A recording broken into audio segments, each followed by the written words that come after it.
Hi, my name is Merlin Chappuis, and today we're going to talk about the different types of armor that you can see at the museum. First, we have to understand the purpose of armor.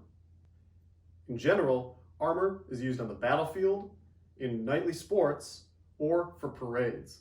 When used in the battlefield or knightly sports, such as tournaments or jousts, armor protects the wearer from injury from things like weapons or debris. When used in parades, armor can be worn to make the wearer look gallant or brave, or to declare their identity using things such as coat of arms. Whether it is used in battles, sports, or parades, luxury armors, like those at the DIA, also project the status of the wearer. Well-made armor shows that the wearer is someone of means and high social status, since armor could be incredibly expensive. It was made by highly skilled artists who were oftentimes valuable members of royal courts. Some pieces of armor at the museum were part of a complete set that cost its royal owner the modern equivalent of a large townhouse in a major US city like New York. It was more than 4 times the cost of the most expensive armors of the time.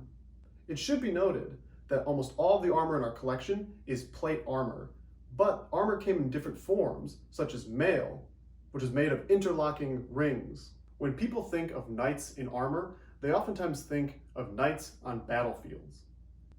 Armor for the battlefield needed to serve many different functions. Armor had to provide adequate protection for its wearer from the weapons of the time. The knight also had to be able to move easily in his armor. Often, people think armor is heavy or stiff, and this is something that's reflected in video games and movies. In reality, armor that's used in combat was lightweight, around 50 pounds, and incredibly mobile. Every joint was articulated to ensure the knight had full range of motion. This mobility allowed the knight to move just as easily in armor as without. Some historians have argued that medieval and Renaissance knights were more mobile than modern infantry soldiers in ballistic armor, since their weight was evenly distributed across their body. This mobility, however, came at the cost of vulnerability, since the joints were exposed areas.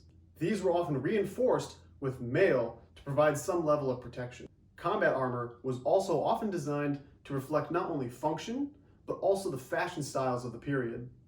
Armor was also necessary for knights participating in sporting competitions called tournaments to protect them from injury.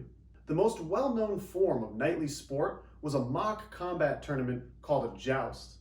In the joust, 2 men on horseback would ride towards each other with long, blunt spears called lances. They scored points by striking their opponent, breaking their lance, or knocking their opponent from his horse. The impacts of jousting lances could be immense. When 2 knights joust, they hit one another with thousands of pounds of force.